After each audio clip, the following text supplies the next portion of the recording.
What you got there? So I'm hearing this is becoming more and more expensive by the day. You got a blue one. Yes, I got a blue one. That is seriously hard to get hold of. Really? Yeah, hey, we're blue buddies. Blue buddies. Because that's, looks like it's a first edition.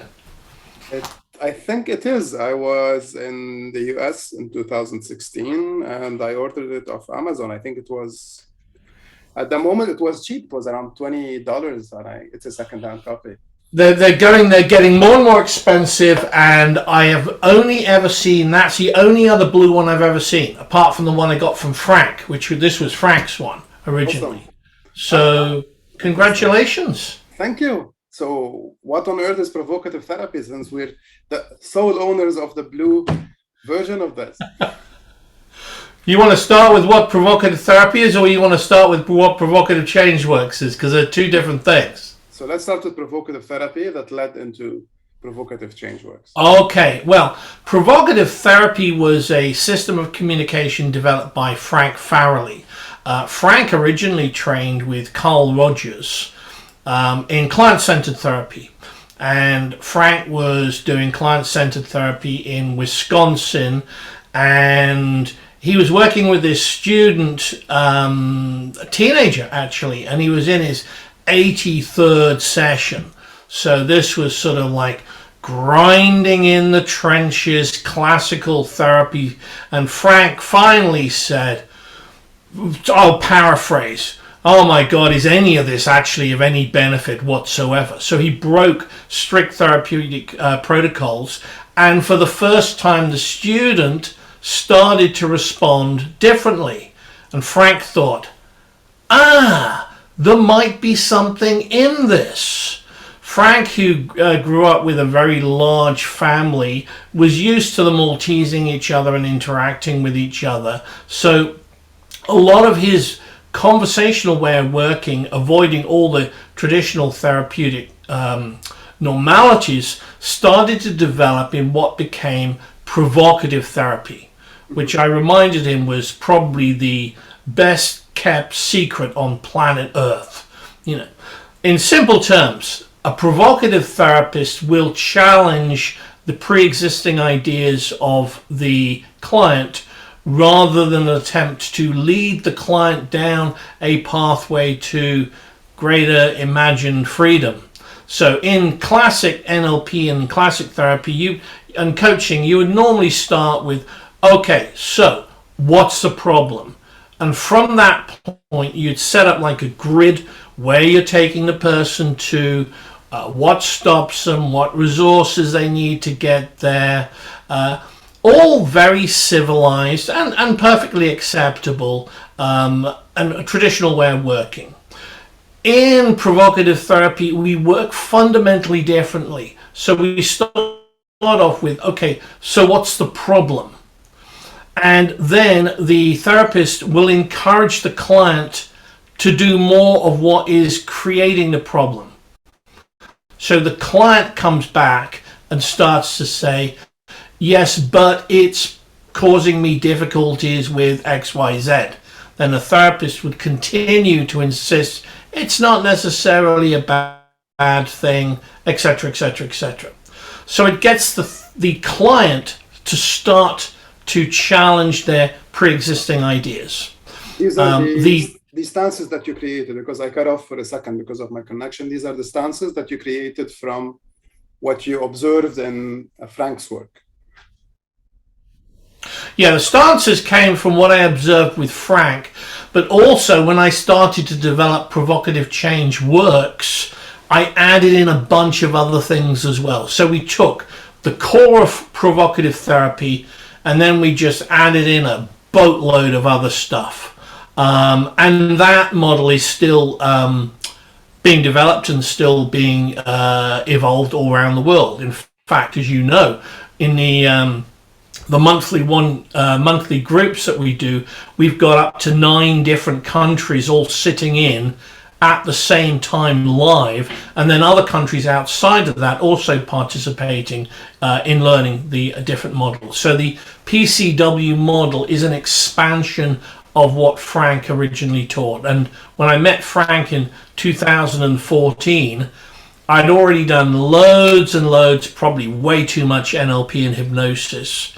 And when I saw Frank working, it was like, oh my God, what is happening here? It was a total shock. Later, when I interviewed Richard Bandler on Frank, he was very complimentary about Frank's work and how that influenced some of his thinking in creating NLP.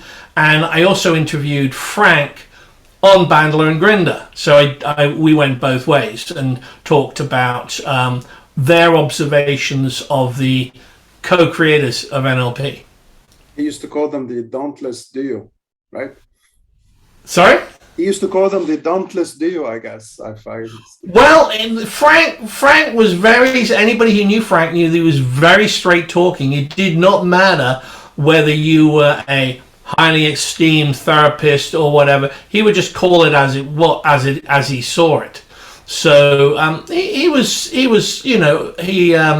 was complimentary about how they systematized a lot of things, but at the same time, Frank's way of working was extremely conversational. So from my point of view, this was a bit like when I studied NLP. I'd seen, to use an analogy, the local magician, and it was, it was pretty good and entertaining. And then I got to see David Blaine, and it was like, oh my God. Or the other analogy I use is the local pub circuit guitarist, and then I got to see Jimi Hendrix.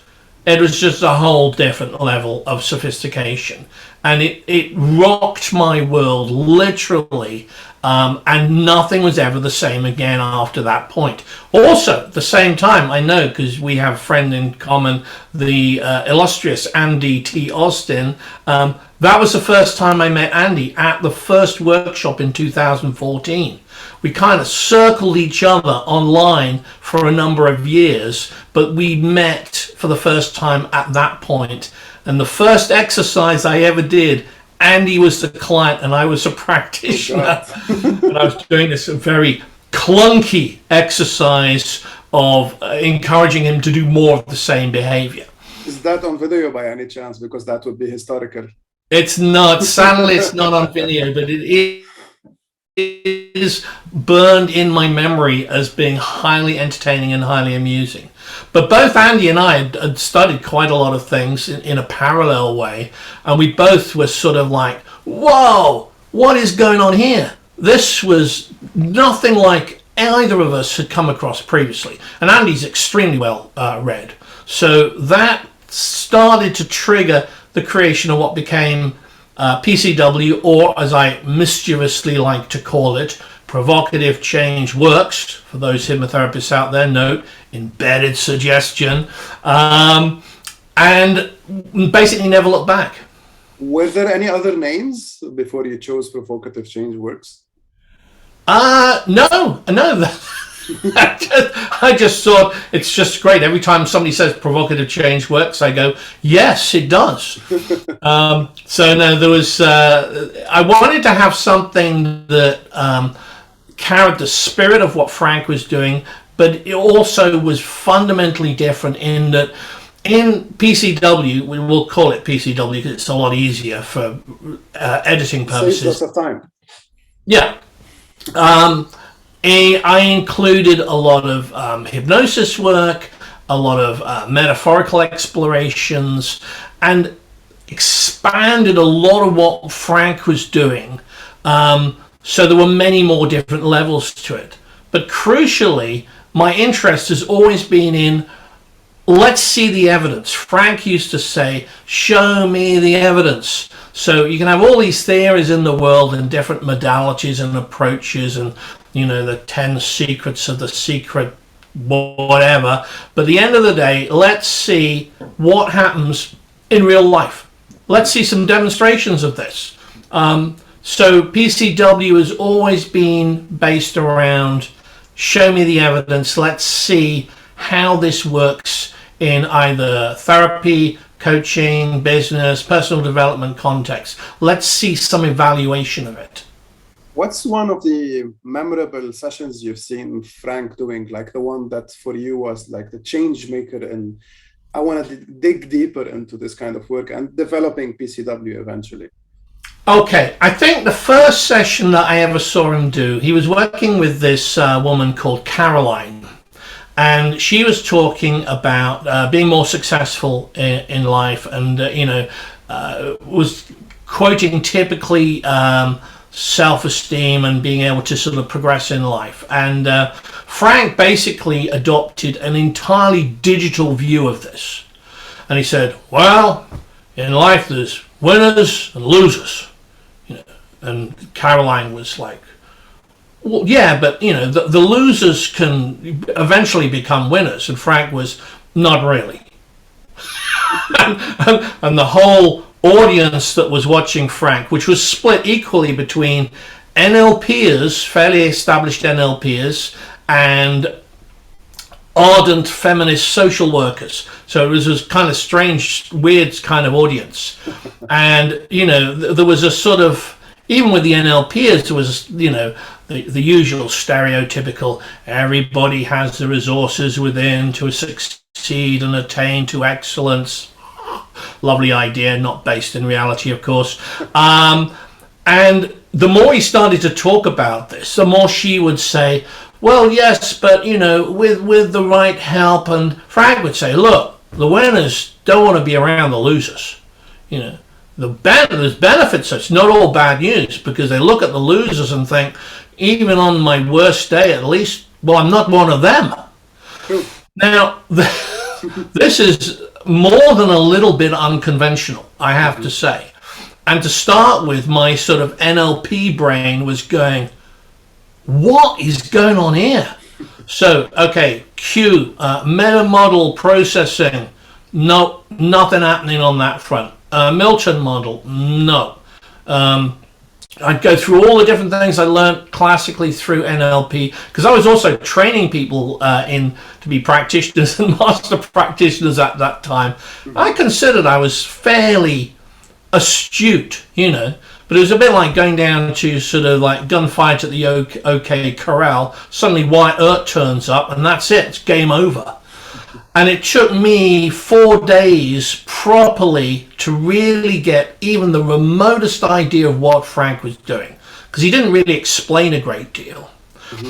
So that session was a great example of a therapist adopting a position to get the client to start to think differently and to have this huge range of expression and flexibility, rather than going through a sort of clunky NLP aerobics or hypnosis aerobics kind of rolling through techniques approach. So it's very free form, very flexible, totally unpredictable, and crucially a huge range of expression. Because in all the trainings I ever did, and I did a lot of trainings, a lot of it was information based, and right, first we do this, and this, and this, and this, but there was very little work on actual expression, certainly nothing on being able to improvise, and so this was a totally different dynamic. And I think one of the things that makes PCW very fun to work with, it's more of a problem-oriented approach than an outcome-oriented approach, where we get people to think of the problem and think of it in different ways, as we're currently doing in the problem-solving 3 months workshop that you're currently conducting. Yeah. Well, the problem is, a lot of the time the therapist has decided what the client's going to get. As I often talk about, it's like they're NLPing on the client all the time. They're insisting that, all right, this is what we're going to do, rather than finding out how is the person creating the problem. So essentially you have like the processing part, how the person's thinking about the whole thing, which is mostly for NLPers watching this, what I see or hear externally, what I picture or think internally. That creates the feeling state, and the processing and the feeling state creates and maintains the behavior. So you have this internal process of what's going on, and let's remember the outside world, which is also either impeding or insisting or helping with the problem. So we've got to look at all these different variables. So the question is, well, we don't have to, but it's a good idea if you want to get good results. The idea is, what's the difference that's going to make the difference? And by working only with what the client comes back with, we are on absolutely rock solid ground of not just leading the person down a particular pathway or thinking, well, this is what I learned in my course, so this is what we're going to do, whether it's appropriate or useful at all. So I've been doing now provocative style for, well, I first started in 2014 when I met Frank, so that would be 2004. 2014, yeah. So that's like 17 years. COVID makes time distortion very strange. So it's but I've seen literally 2014, because you said 2000. Sorry? So it's 2004, not 2014, right? 2004, correct. Yes, let's get this correct. Not 2014, because I had already done a series of different workshops in Japan. So and Frank had passed away. So if you met him after he died, that's bizarre thing. Time distortion. So yeah, 2004 is when I met Frank. I'm very grateful to Richard Bandler, because in 2003, when I was assisting on a master practitioner course, Bandler was talking about, well, there's different people that influenced me over the years. There's Milton Erickson, Virginia Satir, Fritz Perls, Gregory Bateson, and other people like Frank Farrelly. And if you think I'm crazy, you should meet Frank. And 130 NLP wannabe master practitioners all leaned over and wrote, Frank Farrelly, crazier than Richard Bandler. Book sales went exponentially higher for provocative therapy, the least known therapy on the planet, because the people around Frank were not really helping him promote it particularly well. So things moved on from there. I met Frank 2004 and started hosting him from 2005 on an annual basis, as well as him coming to stay usually at my house here for on an average 3 to 4 weeks each year when he was doing his European trainings. Awesome. And there were lots of movies and series watched in these times, right? Yeah, Frank was a big fan of the movies. I mean, Frank, one of the ways I managed to entice him to come over was we were talking, and I said, well, we're talking about movies, and I said, yeah, I'm a big movie fan. We've got a whole home cinema set up. And he goes, oh yeah? I go, yeah, like not this tiny little TV thing, like 9.1 speakers, giant screen. Oh yeah? So when Frank came over, memorably one year, we started watching the great HBO series Deadwood with Ian McShane. Not for the faint-hearted. For anybody watching this, let me tell you, this is pretty down in the dirt, visceral stuff. And there were 3 seasons of Deadwood, so I think in each season there was at least like 12 episodes. So we're talking 36 hours minimum. We managed to get through all 3 seasons in 3 days. Wow. And on day 2, we started at 9 o'clock and we went straight through till midnight with no real breaks. Periodically, Frank shouting out to my wife, Sue. And Sue would go, yes, Frank, any chance of a cup of tea? On its way. So we had a lot of time to watch movies, hang out, and he wasn't really just talking endlessly and obsessively about therapy. He had an interest in music, film, photography, technology, all sorts of different things. Great. Well, how was your first experience as a demo subject with Frank? Like, I'm sure you've done it. Was that surreal, or how was that? The experience was something like some psychedelic trip from the 1970s. Not that I am advocating psychedelics, I might add, because at the time, Frank would talk about the demos as interviews. So he would say, okay, anyone want to do an interview? And I thought, if I don't take this opportunity, I will forever wonder what would have happened. And So I'm sitting with Frank, and I've watched it. Huh? Interviews are the client sessions or the demo sessions for those who don't know. The interviews are the demo sessions at workshops. So I'm working with Frank, and I've got this situation where I'm working with this guy in this company who's a co-director who drives me totally insane. I mean, just really wanting to start screaming, because he has two modes of behavior. He has complete inertia, doing nothing, or when he does something, it's just off the scale, batshit crazy. So Frank's sort of asking me questions, and he goes, okay, so who does what in the company? And I talk about the roles, and he goes, okay, who does the most work? And I go, what? Me doing the most work. And he goes, who earns the most money? I go, well, he earns the most money proportionally. And Frank sits back and goes, he sounds like a really smart guy. And I'm going, no, this is not what I want. This is really not. The more I hear about him, the smarter I think he is. My whole thinking is just gone.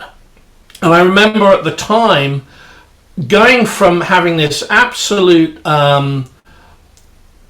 this is the real problem, this is the difficulty, to being in this kind of, I'm sort of floating in some weird kind of state. I don't know what the hell's going on. It's kind of pleasant, but Frank would come at it in lots of different ways. I mean, typically there'd be two ways he would come at it. He would talk, okay, so what did you, have you, are you? So a lot of direct, sort of one-to-one. And then he would go indirect. So he would go, well, you know what they say about people in business. So he would flip between these two different modalities. In PCW, we do this, but we also add in a third one, which is entirely random suggestions, which really bumps it into a whole different universe. But in the session that Frank did with me, within 25 minutes, well, within 8 minutes, the whole thing was figured out. Because I suddenly thought, hang on a minute, I keep doing the same thing and I'm expecting to get something different. This is just ridiculous. Mm-hmm. So I've got to do something different. But rather than, okay, you have all the resources within, let's get a picture of how you are now and let's make it brighter and bolder. Conversationally, he was doing about 10 things simultaneously, and that whole issue was just dealt with. So for people that are curious about Frank's work, in January, February, and March, you're conducting a 3-month workshop to dig deeper into that and dive deeper into that, right? Yeah, I decided, well, when COVID hit, I was just about to do the best year ever. I was going to be in New York, baby. Then I was going to be in Vienna. Then I was going to be in Warsaw. Okay, not as great, but okay, still nice people. Then I was going to be in Bangalore, then Moscow again, and then finish up in Osaka and Tokyo. It was going to be friggin' great. Suddenly, whoop, whole thing's gone. So I had to start to look at doing things online, and we've run, and you were on the 1-year course because you're also now PCW practitioner. We started to do stuff online, which has worked extremely well. And I thought for 2022, we'll start off with 3 months specifically. I mean, not 3 months, every day for 3 months. Consecutively on for Saturday. 24 hours. Yes, that's not going to be 24 hours a day for 3. Although that might be interesting. Limited, only the really keen people, wealthy backgrounds would apply. But no, we would do every second Saturday, 3 blocks from 10 till 3, specifically from January on Provocative Therapy and Frank's work. So I'll be showing some footage from Frank's archive, because when he passed away, his son said, Frank's asked me, you're the first person to have access to his archive. What is it you want me to send? I said, send everything. And there was a silence down the end of the phone, and he went, Nick, do you know how much stuff there is here? I go, I don't care, just ship the lot. So FedEx turned up, boxes and boxes and boxes of stuff. I mean, just endless stuff, because as Kim Stokes, Frank's PA, would say, Frank never threw anything away. So we had like a huge amount of material, and I'll be going through some of that. Some of it dates back way before the origins of NLP and other approaches. Other stuff more recently, but also talking about him as a person as opposed to strictly the provocative elements. Nice. So that's going to be quite something. Right? I'm working on that at the moment, and we kick off in January. Also, people get the opportunity to be a demo subject, and we will be teaching and doing exercises, so you get to see how a provocative therapist would work as opposed to other types of approach. Great. And for that, I mean, you can look at provocativechangeworks.com, all one word. I'll be posting the links under the video so people can check the description. Great, so that's great. So I don't have to explain in hurried detail what happens. So yeah, we'll be doing that. We'll be doing that in January to January, February, March, and then from April, I'm going to be doing some specific stuff on PCW, and the idea is to work with actual real clients and work using the model, so they're like real sessions, not just people who are in the workshop. We've still got to figure some of that out, but we'll be doing that as well. So PCW, I'm going to share this.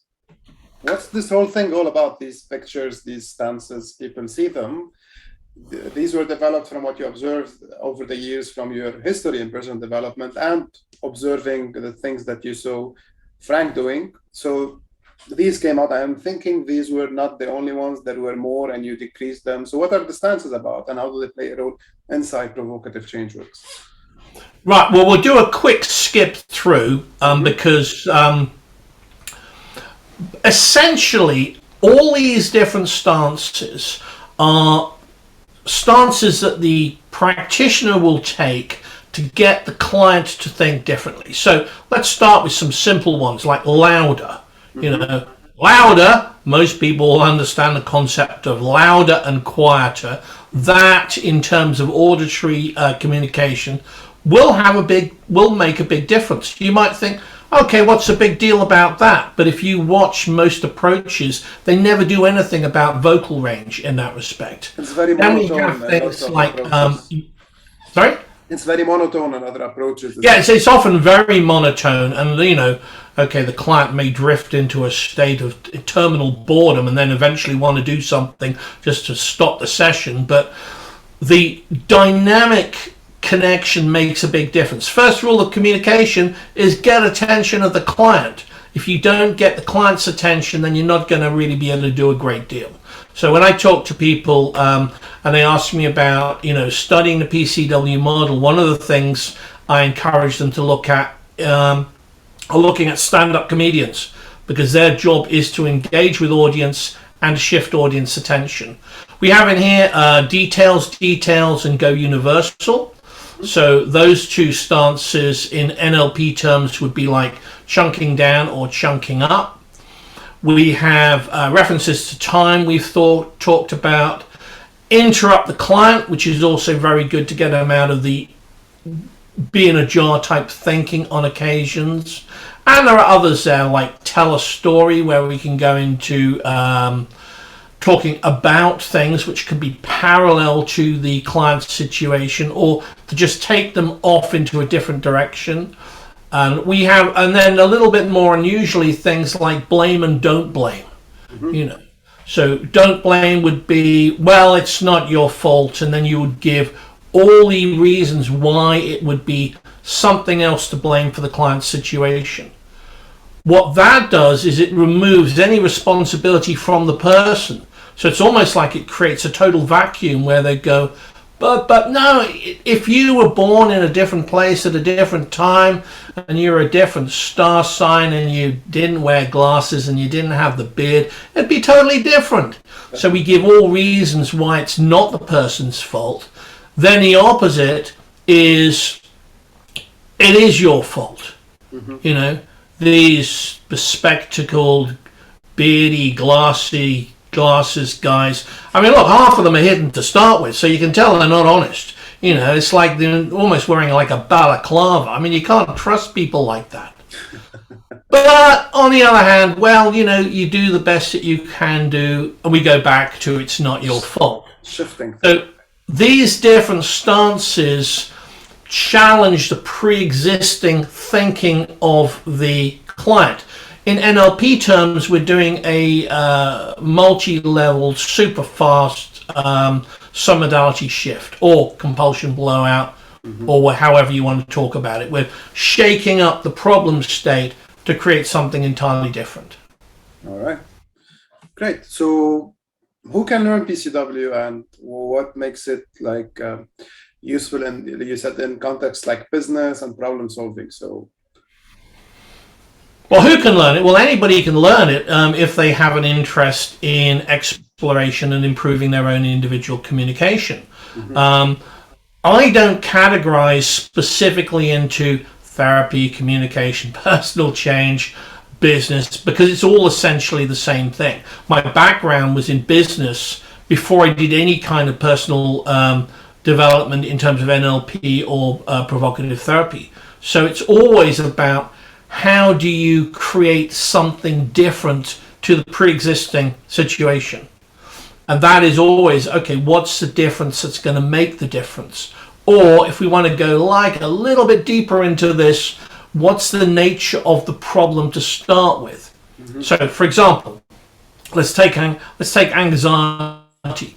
Anxiety would always include anticipation, how you're thinking about something, problematic feeling, and then there has to be a thinking process that's creating the feeling. So in PCW, we would look at slowing down the fast process so it's not so problematic, removing the degree of anticipation in the context where it's a problem, and changing the actual kinesthetic feeling so the person is able to be more here and now rather than constantly running into the future or back to the past. So we're talking about an elegant simplicity with a lot of things. A lot of the people who are studying studying PCW have done a boatload of other stuff. And one of the things I keep getting as feedback is that they really enjoy the simplicity of just distilling things down into much, much greater refinement. We're only interested in what works. The rest of it, not that bothered about. It simplifies things. It's very conversational. It's in the here and now. It's working with what's happening instead of conjuring up problems that might not be present. Like somebody, as a client, might come to a practitioner wanting to work on anxiety, but they're angry, and that doesn't work unless it's in the here and now, dealing with the anger that's present there and then, instead of thinking of the problem, which is something completely different. Yeah, exactly. So there's the other Nick that we don't mention in therapy trainings, which is him, the other guy. Yeah. Oh my God! There's this other guy. I mean, musical guy called Nick Cody. You know, don't lend the guy any money. Trust me, do not lend him any money. You'll never see it again. Joking aside, back in when would it be? God, I don't know. Must be around 2014, 2015. Interesting. The same kind of time that I started looking at PCW. I never made that connection before. Was it 2004, 2005, or 2014, 2015? This would be this would be 2014. So 10 years on from PCW. Okay. Good to get these dates accurate, details, pesky details. I've always been a big music fan and an interest in music, and I was in New York in a great store, not there anymore, on Bleecker, called Matt Newmanoff, and I was mostly a guitarist at that time, but I saw sort of like a ukulele made by this company called Collins. I knew Collins because Collins from Austin made the most exquisite guitars, but ukulele? Really? So I talked to the guy behind the counter, Zeke Shine, a good friend of mine, and he said, "Oh yeah, Nick, this is a prototype. It's just come back from the NAMM show, which is a big musical trade show that they have every year in Nashville." And I picked it up, started to play. I thought it's kind of cute. I don't know what I'm going to do with it, but it's not hugely expensive. It's very well made because everything made by Bill Collins, and I interviewed him once and told him about this, was just exquisitely made. Took it home and didn't think anything of it. Started playing it, and it then started to spark an idea of writing stuff. And I had my first ukulele lesson with the wonderfully named Jessica Bowie, no relation to David Bowie. And in the first lesson, she said, "Okay, Nick, let's sing a song." Ah! Sharp intake of breath. This is not what I was signing up for. I just want to learn to play the little instrument, not about singing or anything. So we started to do some, because the uke is very much for accompaniments. And to my shock and total surprise, two things happened. One was I found I could write things quite quickly, and I'm really loving this singing shit. It's just really fun. And so I thought I should get some lessons on this. The first teacher I had was, shall we say, a little bit fragile. She was an opera singer, and she was also sort of like very emotionally shaky, so that only lasted a period of time. Then I had somebody else who was a student. It was pretty good, but also endlessly unreliable in terms of appointments. And then I found my current vocal coach, the wonderful Aggie, who I've been doing lessons with for every week for now 3 years and 1 month. Nice. Every single week. And that opened up huge amounts of insight into vocal tonality, rhythm, and that whole range of different skills, which is never taught in the world of personal change, pretty much. Yeah. And within the first, and also the universe is clearly having fun with me, because within the first few months of starting to do all this, I get an email, which I'm convinced is a complete spam email, which says, we would like your band to play at the Guitar Festival in Portugal in Lagoa.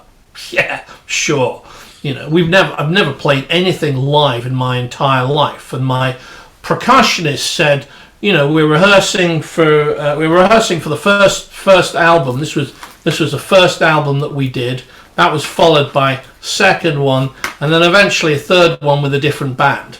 But with the first one, I'd never played anything. The musicians I played with had done loads, and so Rich, my percussionist, said, "So, Nick, you know, how much actual live work have you done? Because you've never really talked about that." And I said, well, you know, at the end of some of my workshops, sometimes on a couple of occasions, I'd bring out a ukulele, and it's between 10 and probably 14 minutes. "Oh my God," he says, "you do realize we're playing..." I say, "Yeah, I know, because I arranged it. We're playing to like 300 people at this festival overseas. They're putting us up in a 4-star hotel. We've got to play a 45-minute set. They're flying us out there. You're going to have to get your shit together." So this was having, for years and years, trained people in state management and all the rest of it.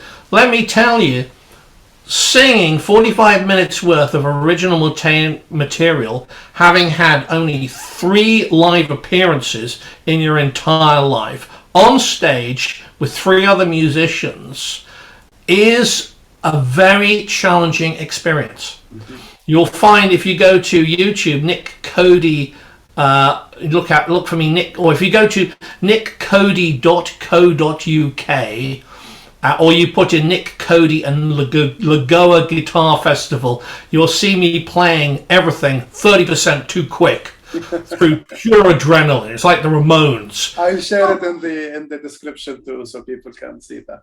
Yeah, I mean, it was again a great. But here's the interesting thing.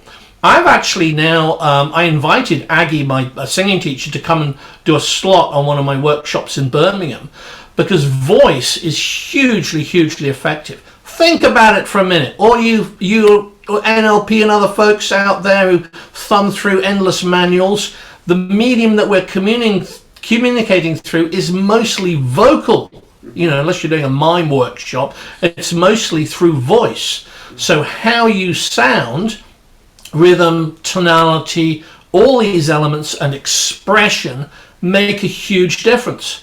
When I started writing stuff, I would have Aggie, when we were recording material, and during COVID, I recorded, in 14 months, wrote and recorded 48 more tracks. It's like Prince's Minneapolis vault of music. I've got enough stuff to keep me going for the next 25 years. The expression of doing things makes a huge difference. So she would endlessly be going, more expression, more expression. I'd go, what do you mean? I'm already at full tilt. She'd go, no, you're nowhere near what you can be doing. So as we developed and recorded different tracks and different albums, things sort of expanded and increased. My latest entourage, free plug, is, to my amazement, a full badass electric ensemble called Nick Cody and the Heartache. There we go, giant sticker. Go big or go home. Big sound, big stickers. And we did, we already recorded enough for an EP. I did a 30-minute support slot, and that'll be going out next year. And then the other thing I'm doing is I'm working with this singer from California called Taos, who's fantastic, and we're doing a duo EP, which is also coming out next year as well. So as well as doing these sort of like online platforms for PCW, one for the rest of the world, one for Japan, we're going to be doing one for Spain, looking at one for America as well, starting in January. Nick Cody, my alter ego, is also working like some demented, crazy scientist, writing, recording music, and working with two ensembles at the moment, the electric one and also the original acoustic one.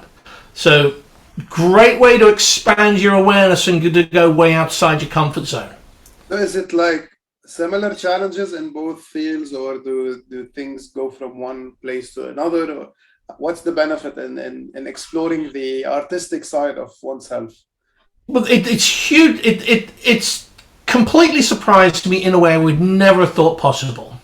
The first thing is having the awareness of doing language stuff with NLP. It really teaches you about writing in that respect. The other thing is about modeling. One of my dearest friends is a lead singer of a very well-known band, James. Tim Booth, who and they've sold 25 million albums, so not too shabby, you know. And they're currently touring 15 to 20,000 stadiums all around the world. When he came to stay a number of years ago, he taught me his songwriting strategy. So this was classic NLP modeling. Nice. And all the stuff I'd done on language was really useful in just really paying attention to how you write things and how you articulate things. So from the NLP background and PCW, it sort of sparked that creative thinking. From the music side, going back into working with people, musically, if you're playing live or in the studio, you have to be in the here and now. Exactly. If you're too much into the present or too much thinking about what's happened, you lose synchronization. And if you're recording, it's absolutely merciless. Because you might think you're the best singer since Freddie Mercury, but when you listen back to the tape, sometimes you think, that was not great. And then sometimes you think, actually, not bad. So it really forensically teaches you about tone, pitch, communication, intention, congruity between what you say and how it sounds. I learned more doing the music than I would say in all the years of every bit of personal development I ever did. It was absolutely, the first time it was equally terrifying and exhilarating. Really, really phenomenal. And also, it just gets you out of this whole cerebral way of thinking and allows you just to work a lot more creatively. So, yeah, extremely informative. that Kemp does the provocation like on small groups, and Cody does provocations on larger groups like 300, 400. Well, Cody, that guy, I mean, you know, we get mixed up a lot of the time. Actually, Cody's got more Facebook followers than Kemp has, you know, and the guy never paid for anything. I fund everything, you know. It's very interesting. The other thing I set up musically was a platform called Green Eyed Records, because it occurred to me strategically for artists and creative types, they'll get better working in collaboration. And I'm doing a lot of stuff on social medias, particularly on Facebook, about how you engage and interest people. Because communication is all about engagement and disengagement. If you're working with problem states and phobias and anxieties, you want more disengagement. If you're working in business, you want more engagement. So the question is, what gets people's attention and directs their attention? If you're doing public speaking, you want engagement. If you're playing a gig, you want the audience to know that you're there. So all these principles, sensory, different ingredients and elements, cross over in different ways, and it's fascinating to see that one approach informs the other approach and vice versa. Right, cool. One person I like to ask about is, what was Steve Andreas's influence on what you do? And he's one of the people that created actual difference in the NLP world, because he was more of a collaborator, wanted people to grow and succeed. What was his influence on you and your work? Well, I heard about Steve through Andy Austin, and when I first brought out a extremely clunky early version of PCW on the DVD called Provocative Change Works for Phobias, I had a couple of sessions on that, and I had asked Frank if he would do some narration, which he was very good, happily to do, which nobody else had ever asked him for that, you know. And Andy said, "Hey, you should send it to Steve." I didn't know Steve, so I sent it off to Steve, thought nothing about it. The next thing is I looked into what Steve had written about different people, and he'd wrote a review of Whispering in the Wind by John Grinder, which was just merciless. And in my view, deservedly so, because I tried to read this book, and about 5 pages in, I decided to go into I was going into a coma state. I said to Steve later on when we became good friends, you know, how did you manage to read the whole thing? I'd just read it and go, well, maybe it's just me. Maybe I'm not intelligent enough, but it just is the dullest book I've ever read in my entire life, you know. You should see the prices of the book right now on Amazon. It's crazy. Huh? You should see the prices of the book on Amazon. Hey, I was thinking about auctioning off 1 page a day to all you code enthusiasts out there. Maybe, or make it into some papier-mâché item of some description. But bottom line is, Steve contacted me, and I thought, oh God, it's like it's gonna be grim, you know. And he was very complimentary, to my absolute astonishment. And at the end of our first conversation, said, "Well, Nick, you know, it's very rare for me to have a good conversation with people." And I thought, is he joking? I'm not sure if he's, because he's been around forever. I mean, he was part of the original group of developers, along with Connie Ray, Robert Dilts, David Gordon, who all made sure that what Bandler and Grinder was doing was actually intelligible to the wider audience. Because if they hadn't gone through that development filter, it would have been completely incomprehensible, you know, which a lot of the later stuff was. Steve having, so Steve was, I think him having a science background and chemistry background and psychology, he was very evidence-based. He wanted things that worked and actually got a result. Yeah, Steve was very much into show me the evidence. He invited me over to, I did 2 trainings, advanced mastery trainings in Boulder, Colorado. One where I was training alongside Andy A. The other one I was training alongside Richard Bandler, also excellent trainer, and Steve Andreas. And he was extremely encouraging, and in my view, was the brightest and best in the world of NLP. He had the the insight, the clarity, wonderfully mischievous sense of humor, always more interested in what can we do with this rather than, hey, look at me, not at all status obsessed, and a work ethic which would put most people totally to shame.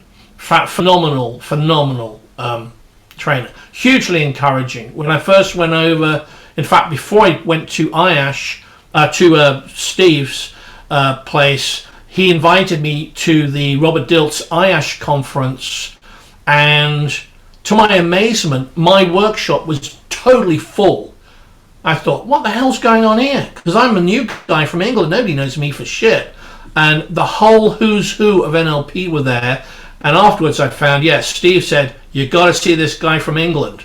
So he was hugely instrumental in getting my work out, and I'm forever grateful to him. Any other influences that few people know about that played a major role in what you did today? Yeah, I mean, the influences, most people expect me to sort of dust off a load of old books and go, all right, no, this obscure psychotherapy person, blah, blah, blah. Not really. People who have influenced me would be a lot of stand-up comedians. So people like Eddie Izzard would be in there, George Carlin, brilliant English stand-up called Stuart Lee, Stewart Lee. Then I would look at people that were script writers like Aaron Sorkin, who wrote The West Wing and The Newsroom. Anybody who is able to get attention and to be able to direct attention. Of course, Frank was massively in there because the whole hub of how PCW works is in challenging the client's pre-existing thinking. So those would be mostly the people that would create the influence. But also the people that I'm working with on a monthly and weekly basis, all the students around the world, they're equally sparking different ways of thinking. You know, we've got obviously yourself in the Middle East. We've got the wonderful Joe Kao in the UK. We've got Pete Dalton, who organizes all my events. We've got Ben in Ireland, Big Tony in Croatia. Then we got people in India. I got my hosts in Moscow. I've got Peter Schutz in Vienna, and of course Japan, the wonderful quartet of women, Kurumi, Chie, Noriko, and Akiko in Japan. I've done more workshops in Japan than anywhere else on the planet. I'm due to do the 19th one next November. Nice. So they all help inform and develop the model. Amazing. Last thing, what are like 2 or 3 things that you think any coach or therapist would benefit in learning or developing in what they do? Okay, well, first thing, a couple of things I think are really useful to think about. One is the nature of how people think in their heads. So check for how a person's thinking to themselves in particular ways. I talked about and developed the voice tempo exercise process with Steve Andreas' help. If you go on YouTube, or if you Google Steve Andreas transforming negative self-talk, I talk about it in that. How a person thinks in their head mostly creates how they then feel. So internal dialogue is by a mile the most important, for me, trigger in figuring out how people get into different kinesthetic states. So that's one thing, definitely. Second thing is treat literally what people say. Resist the temptation to, bring in your own imagined brilliance in terms of this is what we're going to do. Listen to what the person says and how they talk about it. And get information. When we are doing the problem-solving training with PCW, the first rule is engage with the client, get information. I know what I imagine they are thinking and how that would apply in my world, but what's happening in their world. So those 2 things I think would be really key. And then the third thing I always look at is anything that gets my attention or makes me think, whatever it is, whether it's a a jingle, a film, movie, advert, poster, musical performance, my cat jumping off the sofa, whatever gets my attention sensorily, what's happening here? Because for that time I'm engaged in the situation. And the other thing I like to look at is actual behaviors and how people are responding en masse. So for example, the Green Eyed Records platform is a giant experiment for me to see how people communicate with stuff. I put out one particular sponsored post. To my absolute astonishment, 7,500 likes for this, and hundreds of shares. Nice. What's that about? Well, it teaches that just because I think things in a certain way doesn't mean everybody else thinks the same way. So essentially, if you've got an attitude of ongoing exploration and figuring stuff out, then you're always going to be learning stuff. If you think you're the genius who doesn't need to know anything, or you insist on just doing the same thing over and over again, well, good luck with that, but you're not going to get the same kind of results. Exactly. That's it from my side. I think we covered lots of ground, so thanks for your time today. And for anyone who's watching this, sign up to the 3 months training starting January, because I've been on the programs for the past 15 months. I think we still have 1 month to December. It's life-changing. It creates lots of connection with what's happening right now, and thinking on your feet to solve problems and deal with things differently. So thank you, Nick, for today. You're very welcome. And the 3 months when in January, we will be doing ongoing stuff, and it will be varied and different and cover a lot of different areas, because the one thing that COVID has shown us is life's unpredictable. Make the most of each moment. Stay safe, stay well, and make the most of each moment. Thank you so much for having me to talk. Thank you, Nick. Awesome.